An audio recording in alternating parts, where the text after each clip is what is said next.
जय हिंद। स्टडी बसेरा के नए धमाकेदार सेशन में आप सभी का हार्दिक स्वागत है। चलिए स्टार्ट करते हैं आज का सेशन पर नए हैं तो चैनल को सब्सक्राइब कर लीजिएगा और वीडियो अगर पसंद आता है तो वीडियो को लाइक भी करते चलिएगा और बेल आइकन को भी क्लिक कर लीजिएगा। सब्सक्राइब करने के बाद बेल आइकन को भी घंटी को बजा दीजिएगा, इससे सारी वीडियो का नोटिफिकेशन आपको समय में मिलता रहेगा।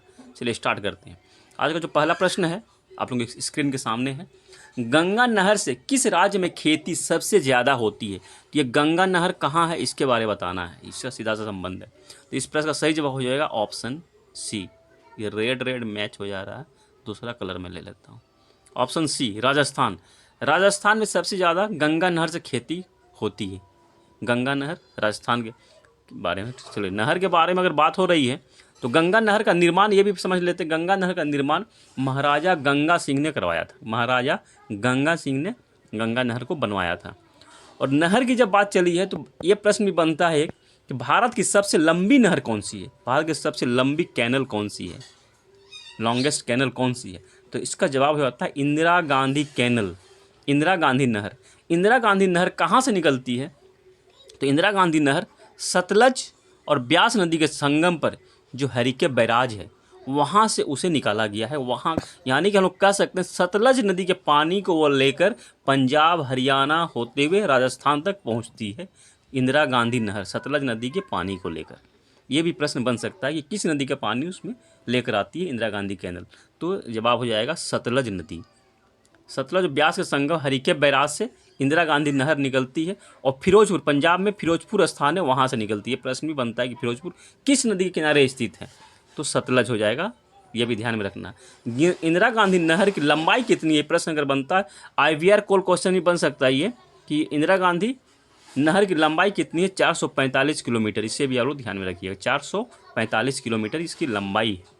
और इंदिरा गांधी नहर हमने बताया जैसे पंजाब हरियाणा होते हुए राजस्थान तक पहुंचती है। तो राजस्थान में कहाँ समाप्त हो जाती है या फिर किसी समुद्र में गिरती है? किसी समुद्र में नहीं गिरती है, ये जैसलमेर के, राजस्थान के जैसलमेर के मोहनगढ़ स्थान पर समाप्त हो जाती है इंदिरा गांधी नहर।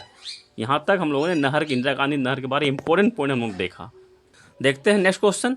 फुलहर झील किस राज्य में स्थित है? इस प्रकार सही जवाब हो जाएगा ऑप्शन सी उत्तर प्रदेश। उत्तर प्रदेश राज्य में फुलहर झील स्थित है।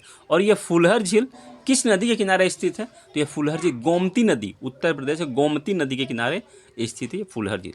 नेक्स्ट क्वेश्चन है भारत के पहले विदेश मंत्री कौन थे? भारत के पहले विदेश मंत्री कौन थे?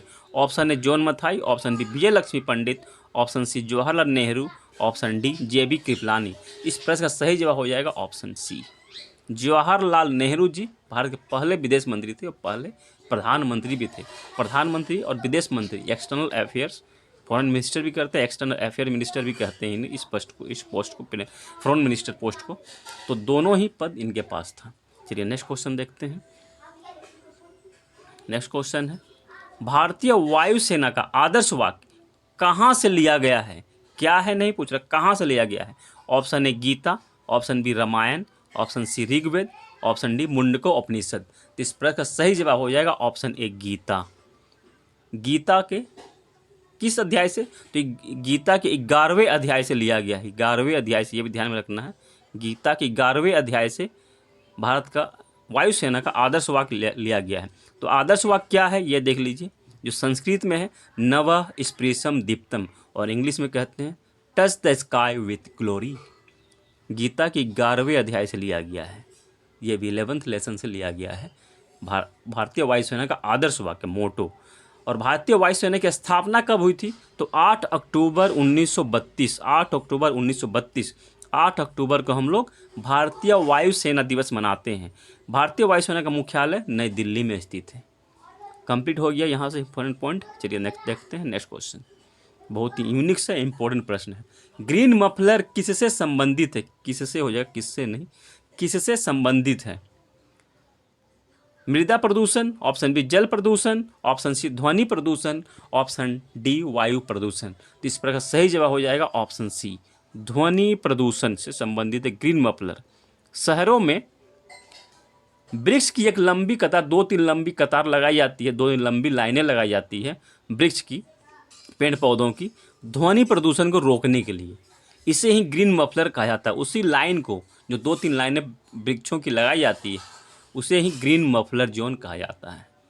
ध्वनि प्रदूषण की रोकथाम के लिए इसे लगाया जाता है शहरों में। आज के लिए इतना ही। आशा करता हूँ सेशन पसंद आया होगा और आप लोगों के हेल्पफुल रहेगा किसी भी एग्जाम के पॉइंट ऑफ व्यू से। केबीसी के लिए इंपॉर्टेंट है ही, किसी भी एग्जाम के पॉइंट ऑफ व्यू से आप लोग इंपॉर्टेंट रहेगा, इसी आशा और उम्मीद के साथ मिलते हैं फिर नए सेशन में।